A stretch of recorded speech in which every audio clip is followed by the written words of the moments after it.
Hello hi नमस्ते listeners, मैं हूं आपकी दोस्त और इस शो की होस्ट स्टार जे कोमल आप सभी का फिर से एक बार तहे दिल से स्वागत करती हूँ। आप सुन रहे हो आचार्य 90 एफएम योर ओन रेडियो।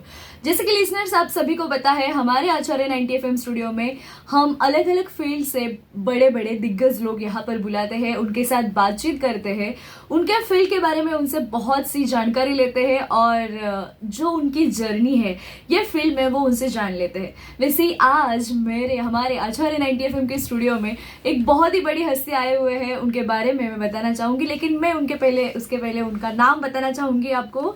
तो आज हमारे स्टूडियो में डॉक्टर कृष्णा चौहान है। सर के बारे में अगर बताया जाए तो सर खुद एक फिल्म मेकर है, डायरेक्टर है और सर अभी प्रोड्यूसर भी बन चुके हैं। एक एज अ प्रोड्यूसर भी उन्होंने एक ये इंडस्ट्री में एंट्री की है। सर खुद एक बहुत बड़े बड़े इवेंट ऑर्गेनाइज करते हैं। इसके अलावा सर कृष्णा चौहान फाउंडेशन है, एक एनजीओ है, वो भी चला रहे हैं। और कृष्णा चौहान प्रोडक्शन, ये प्रोडक्शन हाउस है सर का, तो वो भी सर उसके अंडर बहुत बड़े बड़े फिल्म्स, बहुत अच्छे अच्छे फिल्म्स उन्होंने हम सब जो हमारा ये प्रेक्षक गण है उन सभी को दी है। फिर उसके साथ KCF टाइम्स मैगजीन, ये सर का एक मैगजीन भी है। और इसके अलावा KCF एंटरटेनमेंट फिल्म मैगजीन, जहाँ पर फिल्म के रिलेटेड सभी जो बातें हैं वो रहती है। और सर पिछले 4 या 5 सालों से अवार्ड शोज जैसे कि लीजेंड दादा साहेब फाल्के अवार्ड जो सर ने ऑर्गेनाइज किया था, 15 मार्च को मिस इंडिया नारी शक्ति अवार्ड भी ऑर्गेनाइज किया था, और अभी 18 जून को सर बॉलीवुड आइकॉनिक अवार्ड यहाँ हम सब के लिए कर रहे हैं अभी। तो ये जो इवेंट है उसके बारे में, सर की जो जर्नी है वो सब हम ये इंटरव्यू में उनसे जानकारी लेने वाले हैं। तो शुरू करते हैं आज का ये इंटरव्यू। और सर सबसे पहले आपका बहुत बहुत स्वागत है आचार्य 90 एफएम पे। धन्यवाद जी। यस सर, आप बहुत ही बिजी स्केड्यूल से टाइम निकाल कर आज यहाँ पर आए हो, तो उसके पहले मैं आपका बहुत बहुत तहे दिल से शुक्रिया अदा करना चाहूँगी। और सर क्या बताओगे कि कैसे अभी आप 20 साल ये इंडस्ट्री में हैं, तो कैसे ये आपकी ये इंडस्ट्री में एंट्री कैसे हुई? हाँ, बेसिक मैं यहाँ पे आया था सिनेमा में ही काम करने, और सिनेमा में करते करते तभी लॉकडाउन लग गया। फिर लॉकडाउन में सब बैठ गए। पूरा देश की हालत क्या थी दुनिया को पता है, बताने की जरूरत नहीं इसके बारे में। तो उस समय मैंने एनजीओ बनाया और एनजीओ के माध्यम से सेवा करने लगे। और उसी समय फिर मैं एनजीओ के साथ साथ अवार्ड करने लगा। मुझे लगा ये उस समय कोविड का इतना प्रकोप था पूरे देश में, तो ऐसे लोगों को जिन्होंने देश को संभाला, ऐसे लोगों को सम्मान किया जाए, तो अवार्ड करने लगे। फिर ये सब इन सबों को कवर करने के लिए, न्यूज कवर करने के लिए फिर मैंने मैगजीन लॉन्च कर दिया। क्या तो तब से रूटीन सब चल रहा है। लेकिन एज अ फिल्म मेकर आपने एंट्री कब की ये इंडस्ट्री में?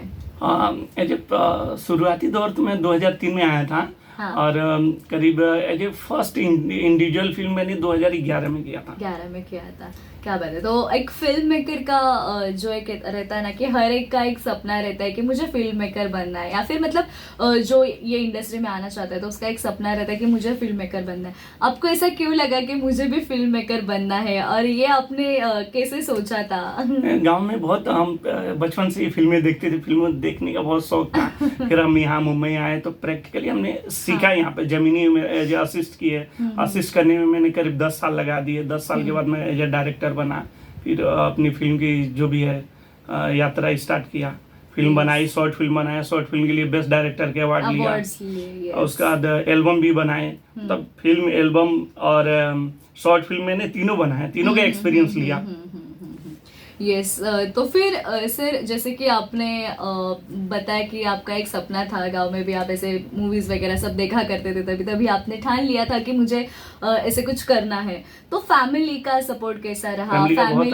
फैमिली आपके फैमिली में कौन कौन है, कैसे सपोर्ट रहता है? आपके अभी आप 20 साल से ये इंडस्ट्री में हो, पहले आप खुद एक एज अ असिस्टेंट आपने शुरुआत की थी और आज आप खुद प्रोड्यूसर बन चुके हो। ये जर्नी बहुत बड़ी जर्नी है, 20 साल की जर्नी है। तो फैमिली का रिस्पॉन्स कैसे था शुरुआत में और अभी? शुरुआत में भी अच्छा था, फैमिली का फुल सपोर्ट था, और अभी भी। मेरे पेरेंट्स का ही देन है कि मैं यहाँ तक हूँ। उनका सपोर्ट नहीं होता तो मैं यहाँ नहीं होता। फैमिली का भरपूर सपोर्ट रहा, और मैं बहुत कम एज में आया था, तो मेरे पास एक समय था कि स्ट्रगल पीरियड बहुत मतलब टफ है, यहाँ पे बहुत कंपटीशन है। तो उस दौरान मैंने मतलब मुझे लगा कि अभी मेरे पास टाइम है, मैं असिस्ट करके आगे फ्यूचर में डायरेक्टर बन सकता हूँ। तो मैंने वो टाइम दिया और फाइनली आज मैं डायरेक्टर हूँ। यस सर, जैसे कि आपने बताया कि आपने एक फिल्म मेकर ये शुरुआत की as a director, as a film maker और अभी प्रोड्यूसर।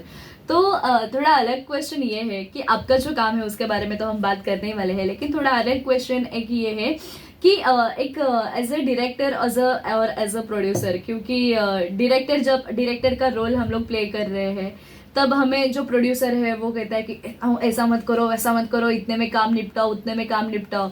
तो आपने वो भी रोल किया हुआ है एज अ डायरेक्टर और आप अभी एज अ प्रोड्यूसर भी काम कर रहे हो। सो आपको क्या लगता है, मतलब ये दोनों में डिफिकल्ट वाला कौन सा टास्क ज्यादा डिफिकल्ट है, एज अ डायरेक्टर और as a producer? As a director बहुत टफ है। हाँ। कि एज ए डायरेक्टर प्रोड्यूसर की बातों को सुनना, समझना, मानना, न माने तो फिर प्रोड्यूसर हटा देते हैं, रिप्लेस कर देते हैं। तो ये सब देख के जो मैंने अपना खुद का प्रोडक्शन चालू किया है, किसी का सुनना नहीं। जो हमारा विजुअल है, जो हम हमारी सोच है फिल्म बना रहे हैं, उसमें कोई इंटरफेयर नहीं। तो हमने अपना खुद का, इसके लिए मैंने प्रोडक्शन बनाया। यस। तो जब आपने आपका प्रोडक्शन हाउस बनाया तब एज वो प्रोडक्शन हाउस बनाने के बाद पहली फिल्म कौन सी थी आपकी? नहीं, अभी just first as a album जिक्र तेरा रिलीज किया है जो। और अभी ये पहली फिल्म, होम प्रोडक्शन फिल्म बना रहा हूँ, आत्मा.com। क्या बात है। तो सर, जैसे कि आपने बताया कि आपने एज अ डायरेक्टर भी काम किया है, तो आपकी एक शॉर्ट फिल्म आई थी जैसे कि उसका नाम था HIV। उस शॉर्ट फिल्म के लिए आपने बेस्ट डायरेक्टर का अवार्ड भी लिया है, तो अवार्ड भी मिला है आपको। सो बेसिकली जब ऐसे सोशल कॉज वाले मूवीज जो रहते हैं वो ज्यादातर लोगों तक पहुंचाना, ये जो आपका पहले से ये रहा है, तो उसके बारे में आप क्या बताना चाहोगे? ये शॉर्ट फिल्म के बारे में क्या बताना चाहोगे? लोगों ने किस तरह से आपको ये शॉर्ट फिल्म को प्यार दिया है? एक्चुअली शॉर्ट फिल्म जब भी बन रही थी तो मैं सिनेमा कर रहा था, तो शॉर्ट फिल्मों के लिए बहुत सारे अपॉर्चुनिटी होता है और अवार्ड मिल जाते हैं। तो ये मैंने अवार्ड के पर्पज से बनाया था कि मैं देखूं एक्चुअली होता क्या है। तो मैंने वो जो एक कंटेंट उठाया HIV के ऊपर, HIV बेस्ड, और पहली शॉर्ट फिल्म के लिए बेस्ट डायरेक्टर के अवार्ड मिला। तो मुझे लगा नहीं, फ्यूचर में शॉर्ट फिल्म भी बनाना चाहिए। फिल्म बनाना ही एक फिल्म मेकर का काम नहीं है कि आप सोशल मुद्दा पे भी एक शॉर्ट फिल्म भी बना सकते हैं। उसका ड्यूरेशन कम होता है, टाइम पीरियड कम होता है, और फिल्मों का इसको बहुत लंबा होता है, जर्नी उसकी बहुत लंबी होती है। यस। लेकिन ये जो शॉर्ट फिल्म एक्चुअल में थोड़ा डिफिकल्ट टास्क है, क्योंकि कम समय में आपको अच्छा मैसेज लोगों तक पहुंचाना है। तो सर, शॉर्ट फिल्म और जब मूवीज, हम दोनों के बारे में बात करते हैं, तो एक एज अ डायरेक्टर और एज अ फिल्म मेकर, दोनों जब आपने दोनों भी किया हुआ है, तो फिल्म भी पूरी एक बड़ी लंबी फिल्म भी आपने की है और शॉर्ट फिल्म्स भी की है। तो ये दोनों में करते समय कौन से कठिनाइयाँ आते हैं, या फिर ये दोनों को आप कैसे डिफ्रेंशिएट करते हो? अगर फिल्म मेकर अगर उन्होंने सीखा, बेसिक डायरेक्शन सीखा है, किसी को असिस्ट किया है, तो उनको पूरा मतलब आसानी रहेगा, उनको ज़्यादा डिफिकल्ट नहीं आएंगे, उनको तकलीफ नहीं आएगी। नॉलेज होना बहुत जरूरी है। आपको अगर नॉलेज है तो आराम से फिल्म बना लेंगे, और बना के और रिलीज भी कर देंगे।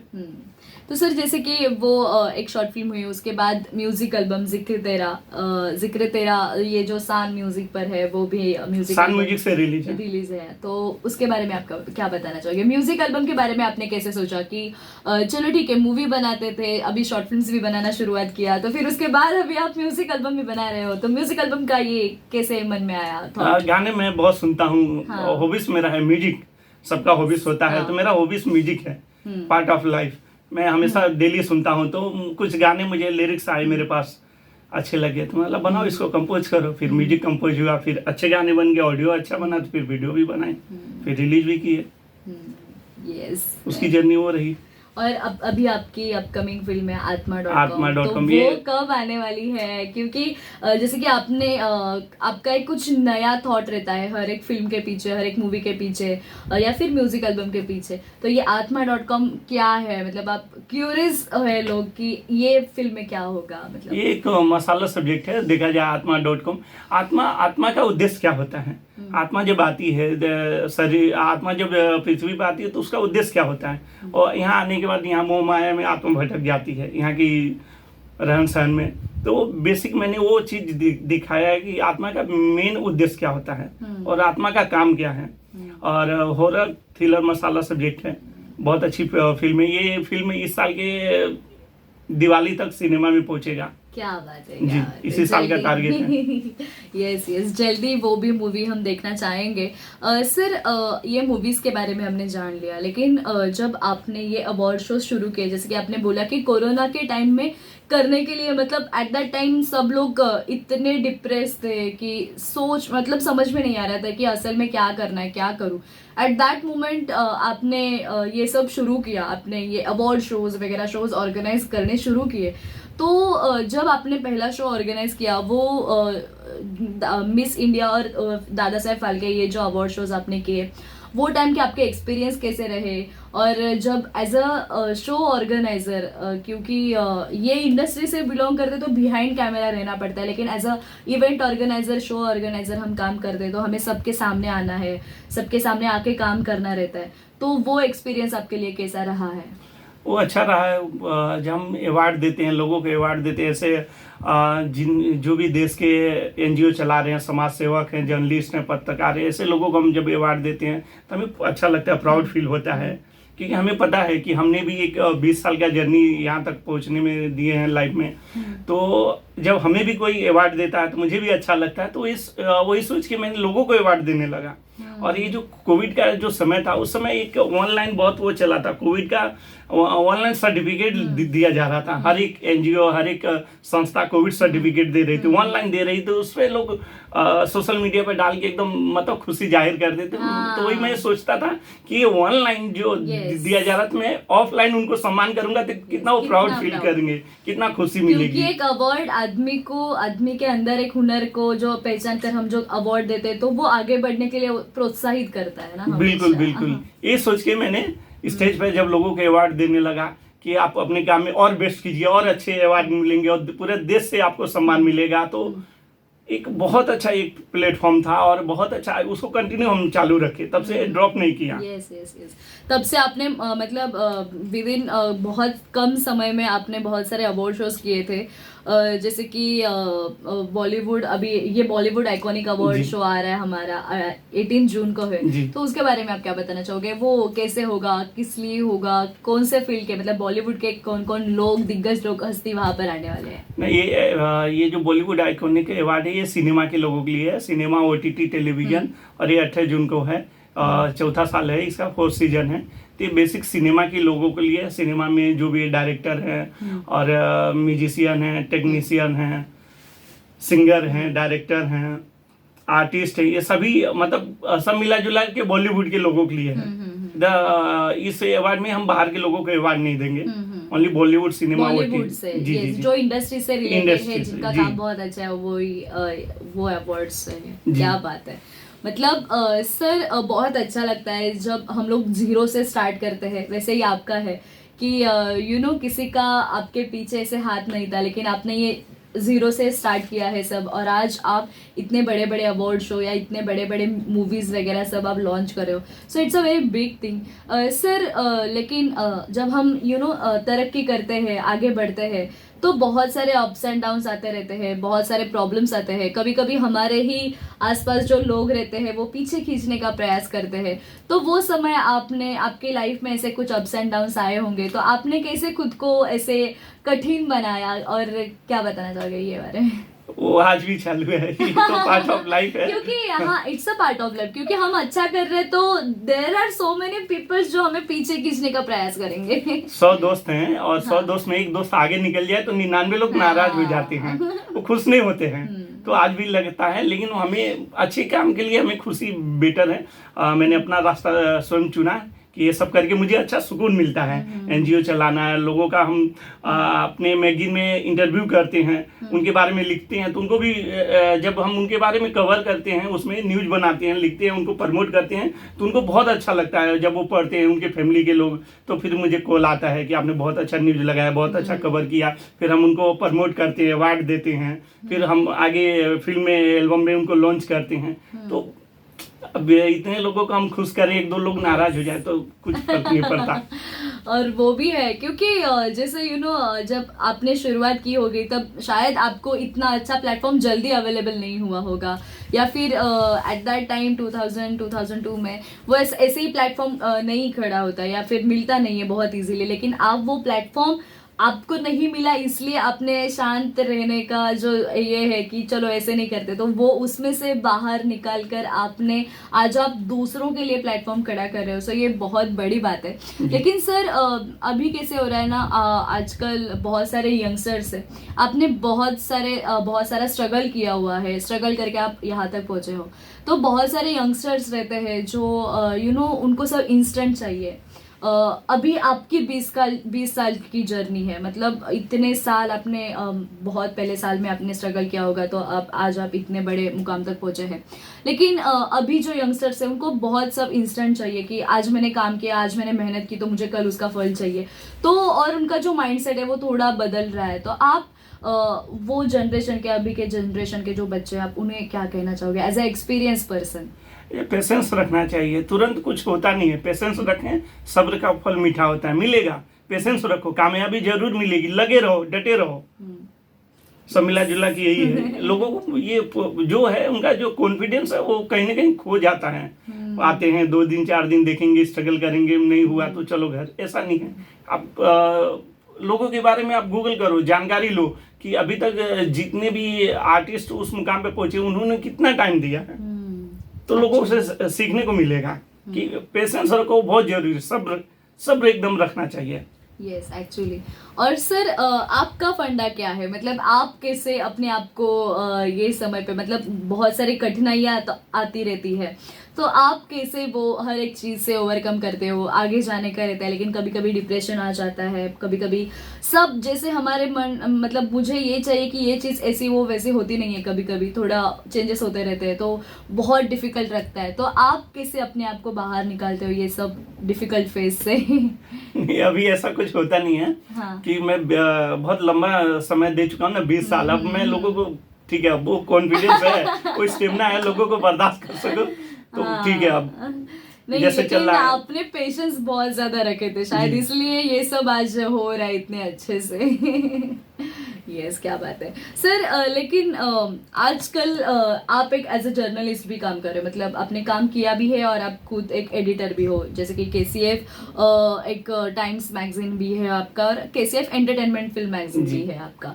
तो आपको क्या लगता है, मतलब आप जिस तरीके से लिखते हैं और आज के जो सोशल मीडिया प्लेटफॉर्म है वहां पर भी ऐसे न्यूज इंस्टेंट आ जाते हैं, तो ये कुछ फर्क जो है वो आपको नजर आता है एज ए एडिटर और एज अ राइटर?